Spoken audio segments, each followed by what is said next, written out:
The Ford Maverick stunned the US almost half a decade ago, offering high levels of practicality, solid comfort, and all that at a very affordable price tag. And while its rapid price growth did hurt its popularity over the years, Americans were still waiting for it to return to its more sensible roots. Thankfully, the wait is over, as the upcoming model year will bring in new stuff to the table while also reducing the price back to acceptable levels. If you're one of those that are craving a simple and affordable truck, then join us as we take you through the 6 reasons why you should wait for the 2026 Ford Maverick.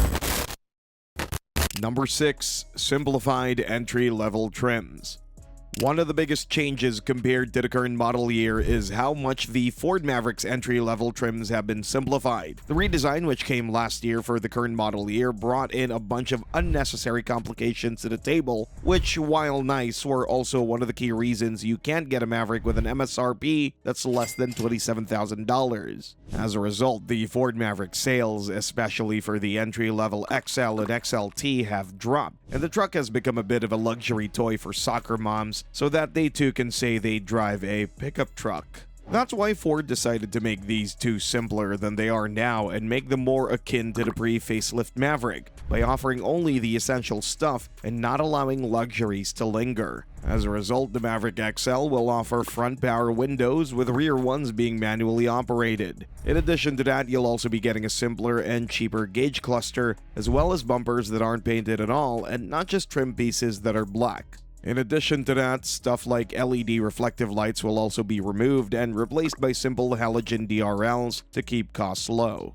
The XLT will retain the LED reflective lights, however, it'll have a simplified front bumper design like the current XL, and will have an option between steel wheels and alloy wheels that are currently available. The interior will be the same as the XL, save for the fact that you'll be getting all 4 windows that are operated electrically, and you'll get a nicer design overall. However, functionally, it will remain the same. That means that keyless go won't be available, and you'll have to twist the key every time you hop in the car, which, while not as convenient as keyless go, is surely far cheaper to make and fix once it breaks down. Number 5. Frugality is the name of the game. One of the things that the Maverick has been known for is how frugal it is. Most buyers that bought one bought it because it returned phenomenal MPG figures for a vehicle that has a 4.5-foot bed, and it made it ideal for urban and extra-urban non-heavy-duty work. This won't change for the 2026 model year, which will retain the 2.5-liter hybrid with all its ups while also removing many of the downs. The engine itself will have been upgraded reliability-wise, as it has been known to be problematic previously, and quality control will be more meticulous than ever before. Power figures will not change, and the Maverick will return up to 191 horsepower and will provide over 150 pound-feet of torque, which isn't world-rocking, but it's still more than enough for most needs. MPG figures will remain phenomenal around town, going up to 42 MPG, which rivals most compact crossovers, let alone pickup trucks. Highway mileage will be 35, which is still nice. That said, the 2.0 EcoBoost will be a thirsty little unit, returning only 23 MPG around town. However, it'll be good on the road, with a fuel economy estimate of 30 MPG. So if you're driving on the highway more than not, we'd recommend it over the hybrid, primarily because it's an automatic and not a CVT-based powertrain. Number 4. Cutting edge, yet affordable.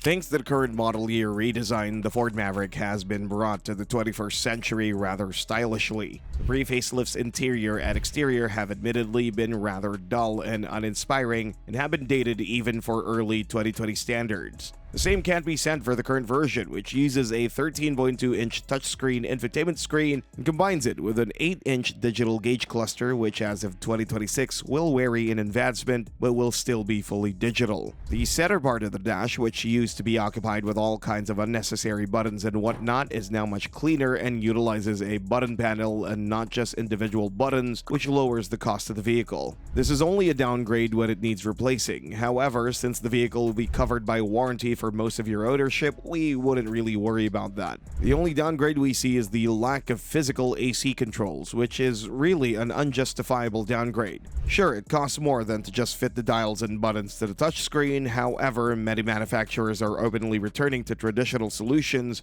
due to constant customer complaints, and in our opinion, so should Ford. Another big thing to note is safety. The Ford Maverick is as safe as it gets for this kind of money, as you get automated emergency braking, lane departure warning with lane keep assist, standard adaptive cruise control, as well as many other things, all of which granted 4 out of 5 stars on the NHTSA test. Apart from that, the exterior is very nice with a sleek headlight design as well as gorgeous taillights, and is a great improvement over the pre-facelift, which really looked like it came from the mid-2000s.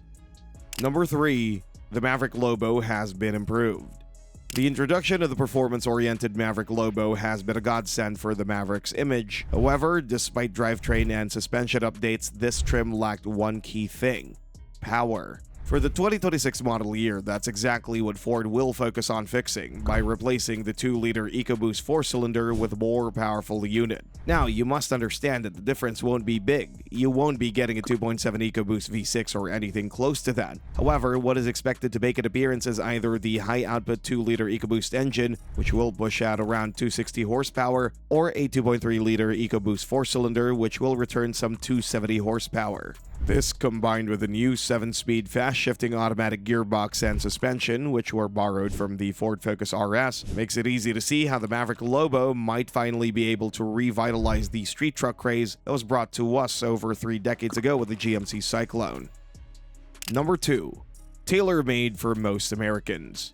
The pre-facelifted Maverick had one big problem. Whatever you did, you were stuck with the same exact car. No matter if you went for an off-road or on-road oriented trim or package, you were always forced to have something that is only cosmetically different, and that didn't have that big of a difference in regards to modularity. Thankfully, that has changed with the facelift and will continue to change with the 2026 model year. First of all, instead of being stuck with only 3 trims like previously, we now have 5 trims, which will be far more configurable. First, hybrid trims now all have all-wheel drive as an option, which allows them better traction on the road and better performance off the road. Second, you have 3 different trims that all offer a vastly different experience. The Lobo is basically a hot hatch turned into a pickup truck. The Lariat offers the ultimate on-road comfort and luxury a Maverick can offer, and now the range-topping Tremor offers actual off-road prowess. Sure, it might not excel in any of these 3 categories, however, the changes have been so big and important that if you were to go from one trim to another blindfolded, you would think that you are being driven in a completely different car. Number 1. Price has been drastically reduced. As we've previously mentioned, the Maverick's 2 entry-level trims have been changed so that they could accommodate a price decrease that is dearly needed now. As a result, the XL, with all the changes made to it, will set you back around $25,000, which is a drastic decrease, and it practically ties the pre-facelift version when adjusted for inflation. Sure, it's still nowhere near the $20,000 price tag, however, you must take into consideration the fact that the Maverick is made in Mexico, and that nowadays isn't good news for manufacturers. The XLT will also drop from almost $30,000 to less than $28,000, which is a solid price and is absolutely manageable for a vehicle of that caliber. However, there will also be a very evident price drop for all the other trims too. The Lariat also drops from a pretty hefty $37,200 to $36,000, which isn't drastic but is still a good price downgrade. The range-topping Tremor now starts from $39,000, which is almost $1,500 less than the current version, and it retains the top position as the most expensive trim. However, because of the powertrain change, the Tremor is also joined by the Maverick Lobo, which with front-wheel drive starts at $37,500 and with all-wheel drive starts at $39,500, which is a lot of money, but then again, you're getting quite a bit of smiles per dollar with that trim. Thanks for watching and see you next time.